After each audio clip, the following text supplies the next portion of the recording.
സംസ്ഥാനത്ത് ഇന്നും പരക്ക മഴ.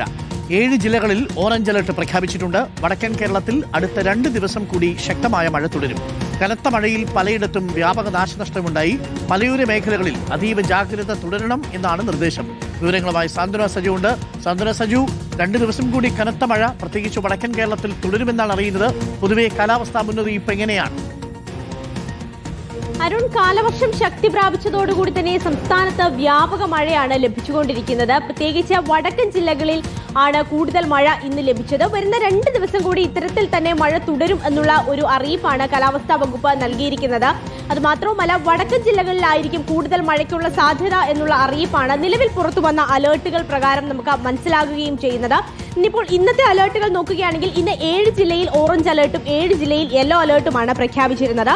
പത്തനംതിട്ട, കോട്ടയം, എറണാകുളം, ഇടുക്കി, കോഴിക്കോട്, കണ്ണൂർ, കാസർഗോഡ് ഈ 7 ജില്ലകളിലാണ് ഓറഞ്ച് അലേർട്ട് പ്രഖ്യാപിച്ചിരുന്നത്. ഈ ജില്ലകളിലൊക്കെ തന്നെയും ഇന്ന് രാവിലെ മുതൽക്ക് തന്നെ അതിശക്തമായ മഴ പലയിടങ്ങളിലും ലഭിക്കുന്നുണ്ടായിരുന്നു. അതുപോലെ തന്നെ തിരുവനന്തപുരം, കൊല്ലം, ആലപ്പുഴ, തൃശൂർ, പാലക്കാട്, മലപ്പുറം, വയനാട് ഈ ജില്ലകളിലാണ് യെല്ലോ അലേർട്ട് പ്രഖ്യാപിച്ചിരുന്നത്. ഈ ജില്ലകളിൽ ഒറ്റപ്പെട്ട ശക്തമായ മഴയാണ് ലഭിച്ചിരുന്നത്.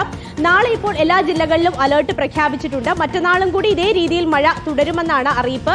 മഴ മാത്രമല്ല, ശക്തമായ കാറ്റുമുണ്ട്. അത് മാത്രമല്ല, ഒരു ആശങ്ക നിലനിൽക്കുന്നത് പൊതുവെ ഈ മഴ ഒരു 2-3 ദിവസം ഇങ്ങനെ തുടർച്ചയായി മഴ പെയ്യുന്നു. വീണ്ടും മഴ പെയ്യുമ്പോഴാണ് പ്രത്യേകിച്ച് മണ്ണിടിച്ചിലടക്കം ഉണ്ടാകാനുള്ള ഒരു സാധ്യതയുള്ളത്.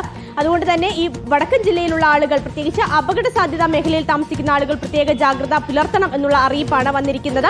മത്സ്യത്തൊഴിലാളികൾക്കും ഈ മാസം 9 വരെ മത്സ്യബന്ധനത്തിന് പോകരുത് എന്നുള്ള അറിയിപ്പും നൽകിയിട്ടുണ്ട്. Thank you. സാന്ത്വന സജുവാണ് വിവരങ്ങൾ നൽകിയത്. മഴ കനത്തതോടെ ഇടുക്കിയുടെ മലയോര മേഖലകളിൽ രാത്രി യാത്രയ്ക്ക് നിരോധനം.